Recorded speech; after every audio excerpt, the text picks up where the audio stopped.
So far, we have seen the first three stages in our craft and deliver process: determining our topic, figuring out what structure we want to use, and ultimately how to make that structure even more interesting. And in this video, we are going to discuss the three stages of delivery and how it's all going to come together to help you speak impactfully. Let's begin. The first thing that you need to do once you have your speech in place, once you know what you're going to say, your structure, and how you're going to make it interesting, you need to practice. What do I mean when I say practice?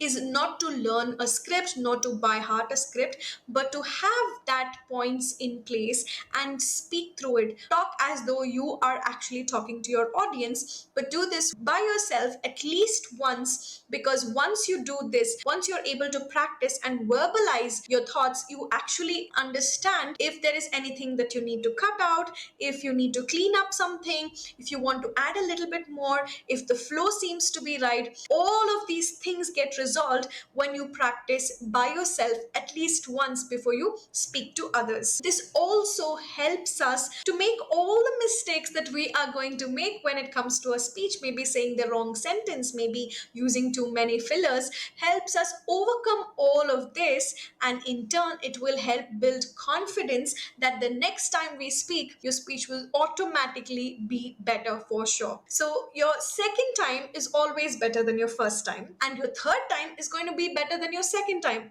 So imagine if you've practiced it a couple of times, then your confidence is at a much higher level when you actually speak it out. So if you're not able to do multiple times, it's okay, but even practicing just once, going through those points, actually saying them out loud will make a huge difference. Now, there's a reason why this is one of our stages. It's because it's very crucial. It can make a world of difference even if you practice just once before you actually have to speak, especially when you are still in the learning stage, still trying to get to that effective and impactful mode. Practicing will make a big difference before you go out in front of your audience and actually speak. Everyone who has done this has seen so much difference. It brings a lot more confidence, and if that is what you feel you need, then you need to practice. Give it a try at least once. Because you have practiced, what this helps is rework your speech and help identify all those areas that need improvement. If anything needs to be removed, if anything needs to be added,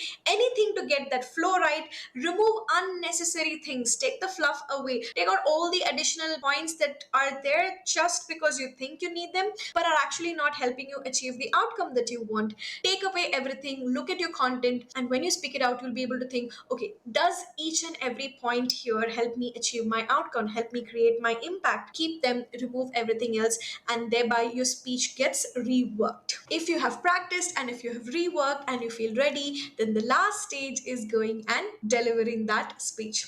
Now, I understand this is where a lot of mindset issues come in. We start worrying, we start stressing about it, we think about people, the people who are going to listen to us, what will I do? All of these thoughts that just come in here. For the most part of it, we feel not confident. So here's a small piece that I always talk about when it comes to confidence. What confidence is not and what confidence actually is. If you are thinking that you're going to have to be perfect, you will not make mistakes, and you are going to do amazing, and only when you feel this way you're going to be confident, then that's not what it actually is. Confidence is knowing that you are going to do your best. You are prepared, you know what you want to say, you have complete faith in what you want to say, and you just want to go and do your best. Now, that is what is confidence, because you believe that if you go do your best, you will always learn something from it. Whatever happens after you have spoken, whether it was good or whether it was bad,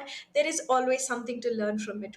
You take in the mistakes, you take in that feedback, and you work on getting better for the next time. And that is how you should look at confidence. Confidence is you going and doing your best without focusing on the outcome, that it has to be successful, it has to be without mistakes, it has to be amazing, but just you going and doing your best and knowing that whatever happens, you're going to take away and learn something from that experience and make your next experience better. That is what confidence is. And if you need a boost of confidence right before your speech, these are some things that you can do for that quick boost. First thing, be your own cheerleader. Pat yourself on the back, pump yourself up, and tell yourself that everything is going to be amazing. Keep talking to yourself.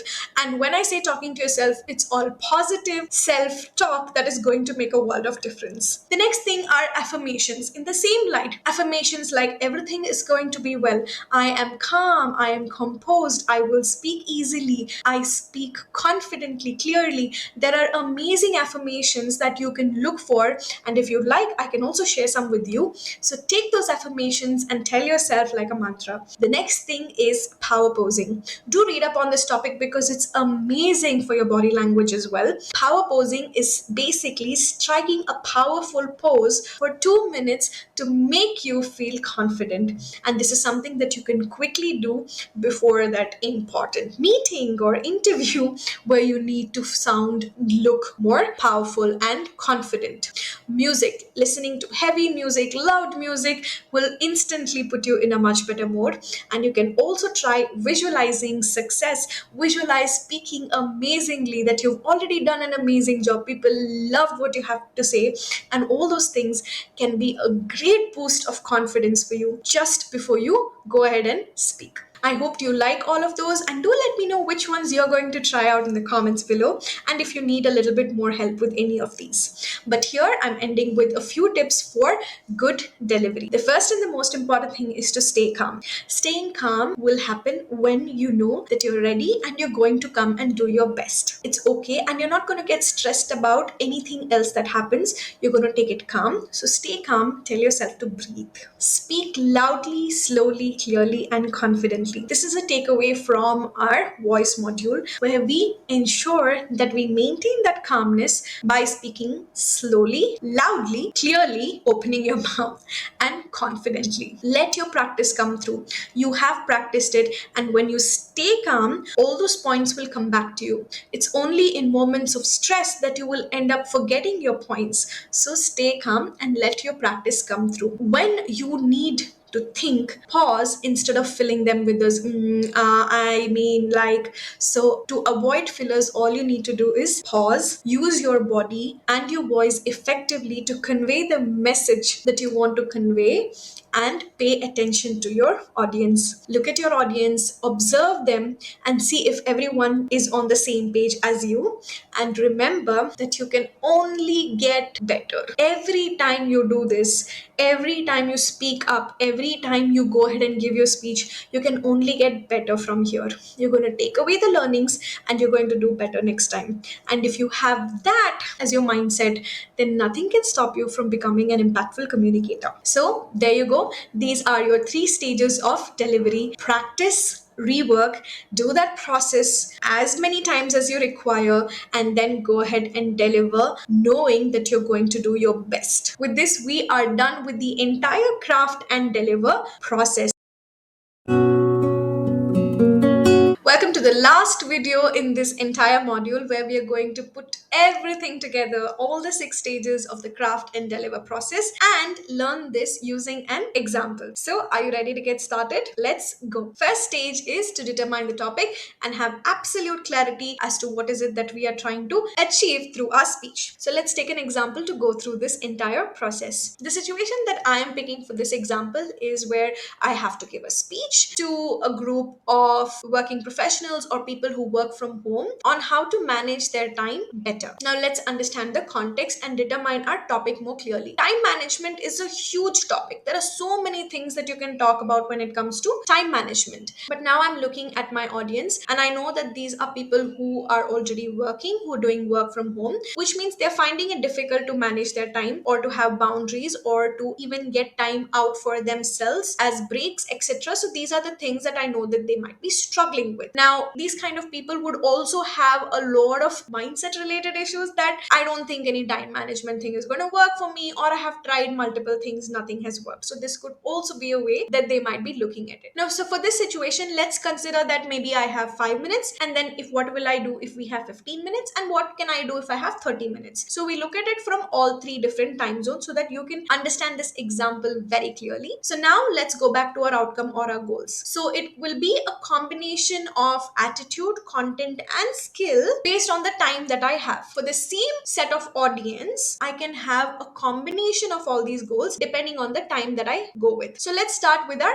5-minute window. If I have only 5 minutes to explain or tell them how can they manage their time better, then instead of me telling a technique where they may or may not be interested in listening to that technique, I can actually talk about why is it important to time block their work calendars. Now, 5 minutes is more than enough to talk about how beneficial or how amazing or how impactful time blocking their calendar can be. If I have more than 5 minutes, and let's say I have 15 minutes, I can talk about why should they do calendar time blocking, and then I can also talk to them about what exactly it is and how differently can they do it. Let's say I have about 30 minutes or more, I can actually take them through the process of how they can maybe block their calendars from starting from small pieces to ensuring that their entire calendar is blocked in such a way that it makes them feel more in control of their time. So I hope that with this you're able to get the clarity of topic. So now we are going to consider one of these situations and go ahead to the next step. So let's consider that we have 30 minutes time for the same crowd and we're going to talk about calendar and time blocking. The next piece, we need to structure our speech. So introduction can be me just talking about, okay, I'm introducing myself and then telling them what is it that I'm going to be able to help them with. And the conclusion can be me driving them and asking them to go ahead and start blocking their calendar for those pockets of time that will help them feel a little bit more better. Now, once I have my introduction and conclusion planned for the body, I can use different structures. So now that we have the introduction and the conclusion sorted, now we think about what exactly do I want in the body and what structure do I want to use. And for this particular topic, because it's a combination of attitude, content, and skill, the best structure to choose would be the golden circles: why, how, and what. For example, after introducing myself, I can talk to them about why calendar blocking can make a huge difference to their life. So focusing on that and then telling them what exactly is calendar blocking and maybe talk them through some of the things that they assume that calendar blocking is, but actually giving them a reality check of what is calendar blocking. And then finally, we can talk about how can they start blocking their calendar. The slide change that I have made here is I've gone with the why, what, and then a how structure so that it works best to my situation. So a slight alteration of the golden circles. And then in the end, after I've taken them through the process of how to calendar block, I would drive the CTA and ask them to go ahead and start blocking their calendar, maybe with half an hour and then building it to their entire calendar. And that is how now my speech is structured. Now I already have a structure in place. Now the question is, how can I make it interesting? What are the different elements of audience connection that I can actually use here? So instead of telling them why through certain points, I can instead talk about a story of how I started using calendar blocking and now how it changed my life entirely. And that can be an inspirational piece that they then like, oh, what is this? I would love to know this technique. Then it eases into the topic of what is calendar blocking, and it will make my life so much more easier if I just say a story instead of telling them all the benefits of calendar blocking, right? And then automatically they are ready to listen to it and then they are going to be able to apply it. Now, next question is, you want to see if there's anything else that you can add. And I think I would also like to add some questions and interaction where towards the end, when we talk about how to calendar block, I can ask them a couple of questions as to, so where do you feel it necessary? What are those activities or tasks that you would like to block your time for? And this starts creating a conversation. And those are points that I can keep taking while I am building them or helping them build a time blocked calendar. So this is how you can add interaction. Now, a point to remember here is when you're adding interaction, you need to remove content, you need to remove speech, because the interaction should ideally do some of the job for you. So you don't have to speak a lot. Instead, you're going to maybe interact with them. So I'm going to replace the entire why thing that I wanted to say with a story, and the story becomes my speech. And in the same way, instead of me telling them all the ways they can calendar block or all the different things they should calendar block, I'm asking them what do they want to, and therefore they feel more interested. And if I can give them a tip, that makes a huge difference altogether in my speech. And now I have a structure. I know how I'm going to make this interesting, and this seems like something that is very solid in its takeaway. 30 minutes spent on just ensuring that people understand the importance of calendar blocking, getting them interested in calendar blocking, and actually telling them how to go ahead and block their calendars, which means the the impact will be people will go ahead and make a small change and start blocking their calendars. That will tell you how impactful you are or not. Speaking it out and saying that if I have all my points, do I want a visual element to it, or can I just do it one sided speech, just the speech without any visual aid, etc. Practice, rework, get the flow right, say the story out so that the story does not have any challenges and it's not getting stuck anywhere. Practice the entire thing and therefore finally go ahead and deliver. After the delivery, you still need to do something, which is look at areas of improvement. Look at what went well and what could be better, because we want to tell ourselves good job for everything that we did well, and take all those things that could be better and do it in our next time so that we do a much better job. Improvement little by little will make a huge difference slowly. It's the compound effect. And there you go. That's your craft and deliver process. So I took a topic and I took a situation and I went through the entire 6 stages with you to tell you how you can also do this. Now, if this feels a little time consuming, it will be in the beginning. I'm not going to say it's going to be easy. It will be in the beginning, but you know what? With time, it's going to get easier and faster. Now, I don't really have to think too much about who is the audience, how much time do I have, what structure. It comes very easily and organically in a matter of seconds for both me and my clients. It's because we have done this process so many times, so much practice has gone through that now it's a part and parcel of our life, and we can use this in so many different situations. Now, in the next module, you are going to learn how can you actually customize this for different situations. Like seriously, we are going to take our characters and go on a journey and see how they are going to customize it for different situations in different aspects of their life, and how are they working on their speech related challenges. And that is going to be an interesting module. But before that, I would highly suggest for you to try a simple example. Take a topic, imagine a situation, and go ahead and do this entire process. There is going to be a workbook that's going to be attached with this for you to go through the process, try the process, and also a lot of topics that you can pick and choose. So start with simple things, build up to more difficult things if required, but practice. Practice this technique once before going into the customization part. Just learn to use this method as is, and you would easily be able to learn to customize it like we're going to discuss in the next module. I hope you enjoyed this process. I hope you like the framework. I hope it makes your life simpler whenever you want to speak up in front of people. With that, we are done with this module. We have reached the end. The process, the framework, I hope you enjoyed it. I hope it makes your life simpler and easier and makes speaking more comfortable, slowly in time, effortless as well. And in the next module, I'm going to see you with a lot of customization, which is the fun part of it. So I will see you there. For now, bye.